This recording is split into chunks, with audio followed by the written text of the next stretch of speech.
Disclaimer. This book may contain content that is considered historically inaccurate or culturally insensitive by modern standards. My hope is that by exploring old literature, we will better understand why people of the past thought the way that they did and understand the influences that shape their culture. This video is not intended for young audiences. Hi, I'm Morgan, and today I'm excited to read to you from Out of Door book. This is the 7th book in a series or collection of books called The Children's Hour, which were published by Houghton Mifflin Co. in 1907.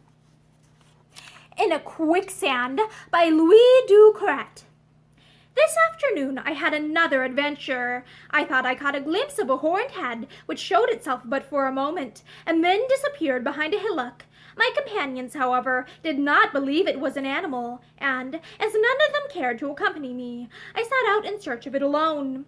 I made my way straight toward the spot at which I had described the object in question, which I at first calculated to be about a quarter of a league distant. It proved to be much farther, however, for it is a phenomenon peculiar to these elevated regions that distances are much diminished to the eye, a fact to be attributed, doubtless, to the great rarefaction of the atmosphere.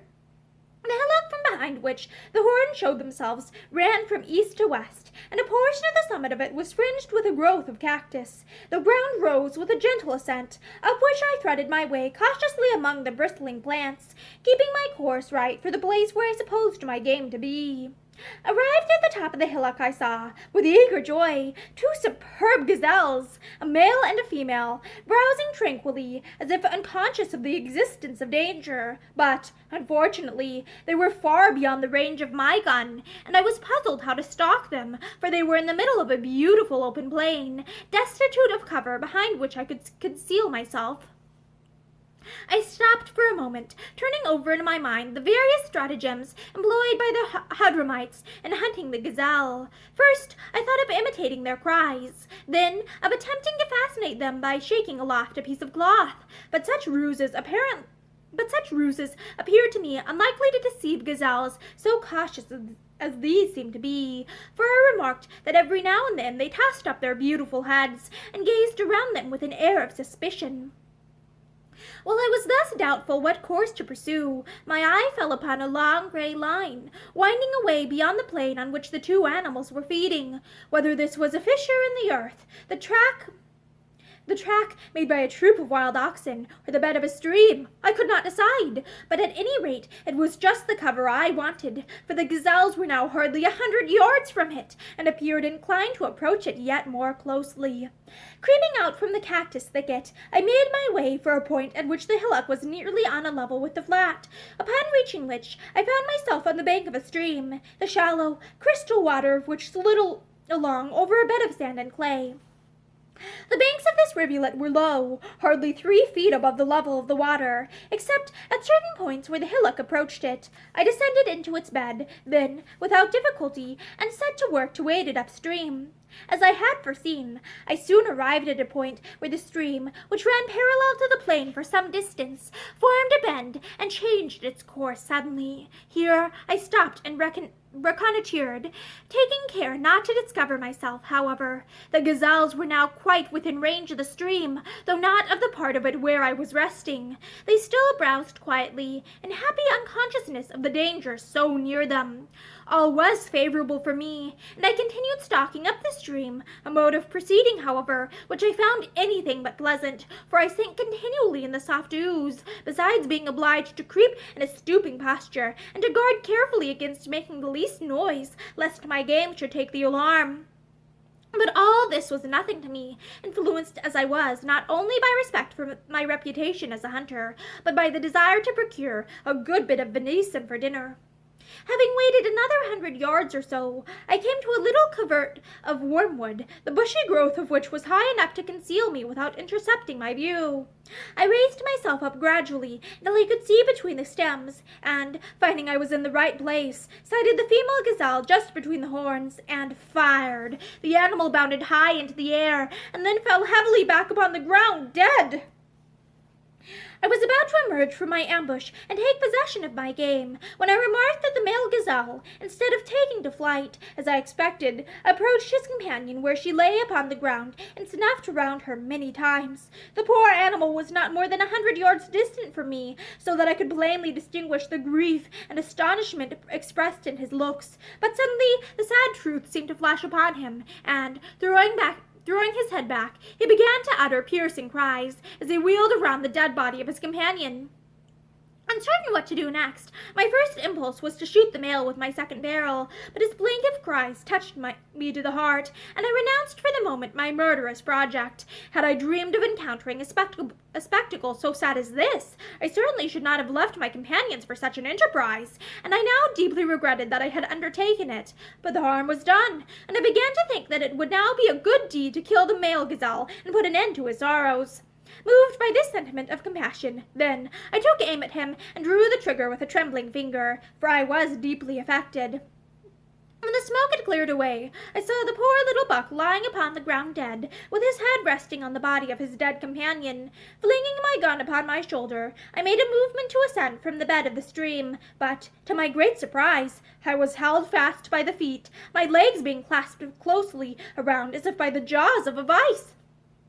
I made a violent effort to free myself from this singular restraint, but without success. A second and more powerful struggle was attended by no better result, and in a third attempt I lost my balance and fell backward with my head in the water, from which I raised myself with great difficulty, and not without a narrow escape from drowning. I now felt my feet locked down more closely than ever, while I continued to make frantic efforts to extricate myself, but all in vain, for I could move my legs neither backward nor forward, to the right nor to the left. In addition to which, I began to be aware that I was sensibly, though gradually, sinking. The fearful truth now dawned upon me. I was in a quicksand! A shudder of horror vibrated through my frame, but I continued my efforts to release myself with all the energy of desperation, dragging myself first to this side, then to the other, and twisting my knees round in their sockets, but all to no purpose. My feet remained fixed to the soil, in which they had become firmly embedded. The sand, as it heaped around me, seized hold upon my leathern leggings, squeezing them so closely that I found it impossible to withdraw my legs from them, and I now saw no other prospect before me than that of being engulfed, slowly but surely, as if sucked down into the vitals of the earth by some invisible monster. This fearful idea smote me with a cold shiver, and I cried aloud with all the power of my lungs. But who was there to hear me? For a league around, probably, all was a savage solitude, untrodden by the foot of man. I now leaned forward as far as my constrained position would permit, striving, with the nervous clutchings of despair, to dig away the sand, but I could do little more than scratch the surface of it,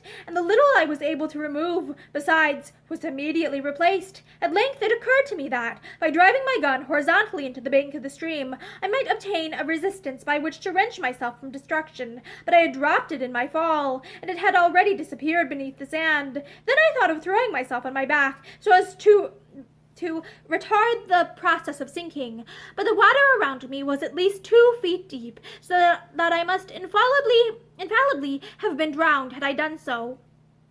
All hope had now abandoned me. I could devise no means of escape, and I was utterly incapable of making any further efforts. Stupor took complete possession of me, my very thoughts appearing to have become paralyzed. I only knew that I must die, and at one moment, in fact, death had laid his hand upon me. But I recovered my senses after an interval, and made an effort to shake off the torpor by which I was weighed down, so as to meet my fate manfully. As I raised my head, my eyes fell upon the last 2 victims of my cruelty, lying dead upon the meadow, and my heart ran cold at the sight, for I felt that my mishap was a visitation from heaven. Contrite and repentant, I then turned my looks on high, trembling lest I should behold there some tokens of the divine anger, which I had thus drawn down upon my head. But the sun was shining out with his daily splendor, nor was there a single cloud visibly upon the vaulted azure. And now, my eyes earnestly fixed upon heaven, I prayed with a humility and fervor hardly to be imagined, unless by those who have, at some time or another, found themselves in a situation as hopeless as mine was at that moment. While thus gazing upward, my thoughts were interrupted by an object that met my view. It was a large vulture, It was a large vulture, sailing in the upper air. From the height where he soared, while yet far beyond the range of human eye, he had doubtless watched the fall of the two gazelles, and was now stooping down to secure his share of the banquet which death had spread for him. Soon another of these birds sailed into the circle of my view, and yet another, until the dark forms of a large flight of them stood out from the deep blue of the sky. Describing wide circles in their descent, they gradually approached the earth, until the foremost of them alighted at some distance from me, glancing around for a moment with inquiring eyes, and then hastened eagerly toward the prey by which he was attracted. In a few minutes the meadow was literally black with these hideous birds, many of which crowded upon the bodies of the two gazelles, to tear out the eyes of which seemed to be the first object of one and all of them, while they manifested, by the flapping of their wings, the ravenous delight with which they gorged themselves at the banquet. Then came a pack of meager, half-starved jackals, sneaking with coward stealth among the spiky leaves of the cactus. Between them and the vultures a savage conflict now took place, which ended in the defeat of the latter, when the victors threw themselves greedily upon the prey, over which they fought and wrangled with bitter snarling and snapping of teeth. At length they stole away. Now, blessed be Allah! At least I shall not perish by the cruel teeth and talons of such pestilent creatures. A feeling of comfort came upon me when this disgusting scene was past. I cast a last, lingering look at the objects around me, the crystal water, and the bright, beautiful glories of nature, from which I was about to sink forever. Then, once more turning my eyes and thoughts toward heaven, I awaited, with calm resignation, the moment when it should please the Almighty to release my spirit. But, notwithstanding my efforts to maintain this tranquil condition, the memories that crowded upon me again dragged me down to the depths of despair. I thought of the years that were gone. Friends and relatives appeared to rise up before me, and then my tears began to flow. At this moment a sound of human voices seemed to come to me from afar. A flash of hope lighted over me, and I called out aloud with all my remaining strength, while my heart leaped with frantic joy. The voices came nearer and nearer, until they rang out loud and distinct, and then I saw Ain al-Shahin and Salim coming toward me over the meadow. They had heard my 2 shots, and, wondering at my long delay, had set out in search of me. Nor were they a moment too soon, for I was sinking surely and steadily, the swallowing quicksands having already absorbed me to the hips. The moment Salim perceived my situation, he unrolled his turban and threw one end of it to me, which I seized with eager grasp, and, twisting it into my girdle, fastened it with a triple knot. Then, with a trembling anxiety, which I will not attempt to describe, I gave the signal to commence pulling. The cord strained and tightened as my 2 followers drew me towards them with a gentle but steady force. I felt myself moving gradually upward, and now, oh joy beyond expression! I am drawn beyond the grasp of the devouring quicksand. Saved! Bending to and fro the joints of my stiffened limbs, I shouted with joy, and then, bounding up from the bed of the rivulet, embraced my 2 rescuers in a wild transport of gratitude. We searched for my gun, which fortunately was as yet but partially embedded in the sand, so that we recovered it without difficulty. As for my leggings, I left them behind, having no desire to tempt again the terrible grasp by which I had been deprived of them. It was sunset when we reached the camp, where I was obliged, in the first place, to relate my adventure to the wondering circle. I then changed my damaged garments, and, dinner over, we again took to the road, this time under the conduct of a guide. And that is the end of In a Quicksand by Louis du Couret. I hope that you enjoyed this chapter, and that you're having a great day. Bye!